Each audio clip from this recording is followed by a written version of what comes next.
दोस्तों, वीडियो शुरू करने से पहले कृपया आप मेरे चैनल को सब्सक्राइब जरूर करें और साथ में बेल आइकन को भी दबा दें ताकि मेरे नए वीडियो का नोटिफिकेशन आपको मिल जाए। और अगर वीडियो अच्छा लगे तो कृपया लाइक, कमेंट और ज्यादा से ज्यादा शेयर करें। अब देर न करते हुए आज की साखी शुरू करते हैं। एक बार श्री गुरु नानक देव जी अपनी उदासियों के दौरान भाई मर्दाना के साथ करतार का गुणगान करते हुए आसाम के भयानक जंगलों में से गुजर रहे थे।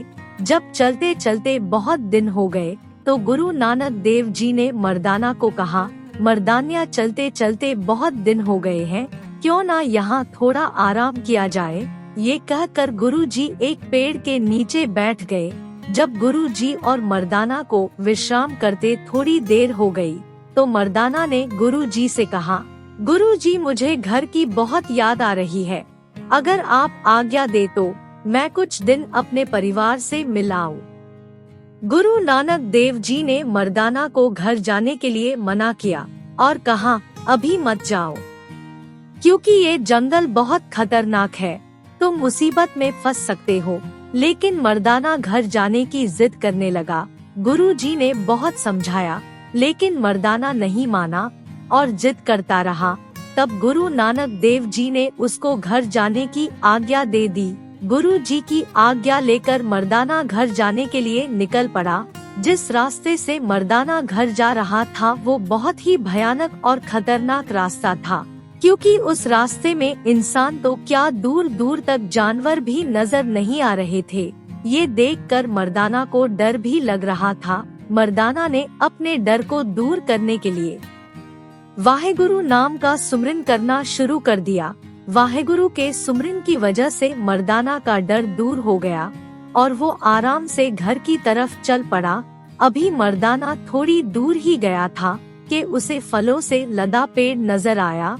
फलों को देखकर मर्दाना को भूख लग गई और वो फल खाने के लिए पेड़ के पास पहुंच गया और फल तोड़कर मजे से खाने लगा। मर्दाना फल खाने में इतना मग्न हो गया कि उसे इधर उधर का भी ध्यान ना रहा।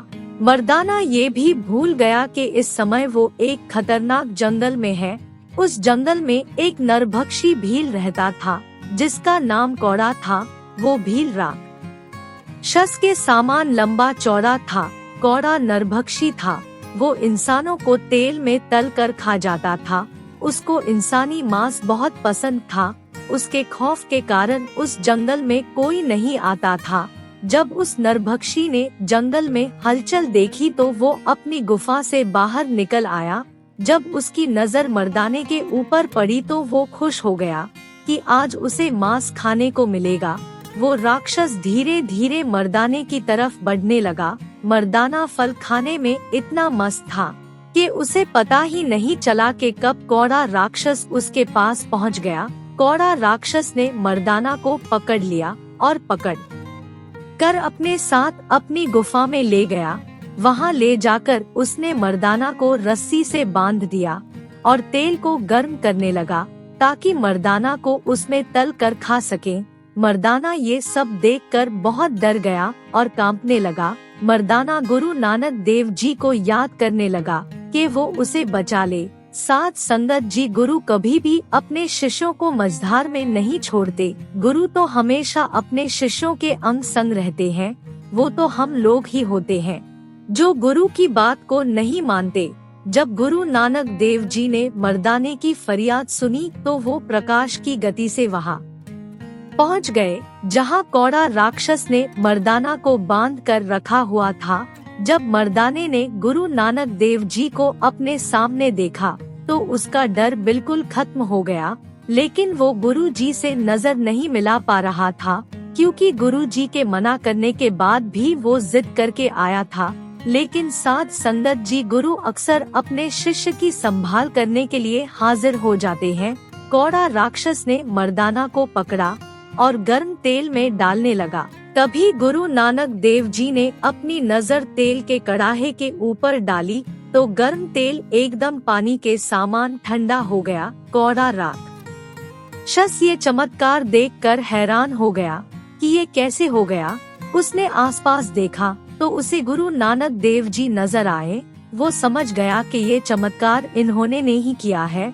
उसने गुरुजी से पूछा, आप कौन हो और आपके आने से कढ़ाई में गर्म तेल ठंडा कैसे हो गया?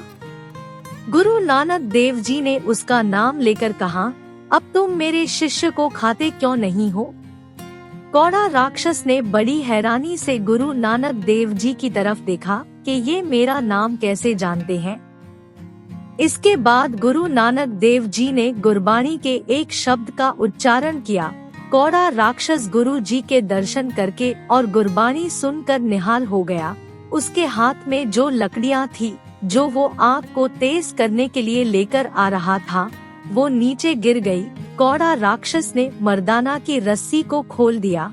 मर्दाना को खोलकर कौड़ा राक्षस गुरु जी के चरणों में गिर गया और कहने लगा, मुझे माफ कर दीजिए, मुझसे बहुत बड़ी गलती हो गई है। मैं बहुत बड़ा पापी हूँ, मैंने बहुत पाप किए हैं, कृपया मुझे बख्श दे। गुरु नानक देव जी ने कहा, कौड़ा, हम लोग बहुत दूर से तेरा उद्धार करने ही आए हैं। तुम लोगों को मारकर खाने की अपनी बुरी आदत छोड़ दो। कौड़ा राक्षस ने हाथ जोड़कर कहा, आप जो भी कहोगे मैं वो ही करूँगा। मैं अपने आप को बहुत खुशनसीब समझता हूँ जो आपने मुझे दर्शन दिए। ये बोलकर कौड़ा राक्षस जंगल में अंदर की तरफ दौड़ गया और गुरु जी का सत्कार करने के लिए प्रसाद के तौर पर तरह तरह के फल तोड़ कर ले आया। गुरु जी ने मुस्कुराकर मर्दाना को कहा, लो भाई मर्दाना, तुम्हारी भूख का इंतजाम हो गया, अब तुम जितने मर्जी फल खाओ। मर्दाना ने गुरुजी से कहा, आप भी खाओ। फिर सब ने मिलकर फल खाए। गुरुजी ने उन फलों में से एक फल उठाकर प्रसाद के तौर पर कौड़ा राक्षस को दिया। कौड़ा राक्षस ने जैसे ही गुरु जी का दिया हुआ प्रसाद खाया, प्रसाद खाते ही उसके अंदर के कपाट खुल गए और वो वैराग्य में आ गया। गुरु नानक देव जी ने प्यार से उसके सिर पर हाथ रखा और उसे अहिंसा का उपदेश दिया। उसके बाद कौड़ा राक्षस ने लोगों का मांस खाना छोड़ दिया और कंद मूल खाकर गुजारा करने लगा। गुरु नानक देव जी 7 दिन तक कौड़ा राक्षस के पास रहे और उसके सभी बुरे कर्मों का नाश किया। कौड़ा राक्षस ने गुरुजी का बड़े प्यार से धन्यवाद किया। कौड़ा राक्षस को उपदेश देकर गुरुजी अपनी अगली यात्रा पर चले गए। साथ संगत जी, इस सुंदर साखी से हमें ये शिक्षा मिलती है कि हमें कभी भी किसी को दुख नहीं देना चाहिए, क्योंकि किसी को दिया गया दुख एक ना एक दिन वापस हमारे पास जरूर आएगा। इसलिए जीवन में हमेशा अच्छे काम करने चाहिए और दूसरों की भलाई करनी चाहिए ताकि हम परमात्मा को खुश कर सके। साथ संगत जी, अगर आपको ये साखी अच्छी लगे तो कृपया लाइक, कमेंट और ज्यादा से ज्यादा शेयर करें। आपके प्यार और स्नेह के लिए बहुत बहुत धन्यवाद।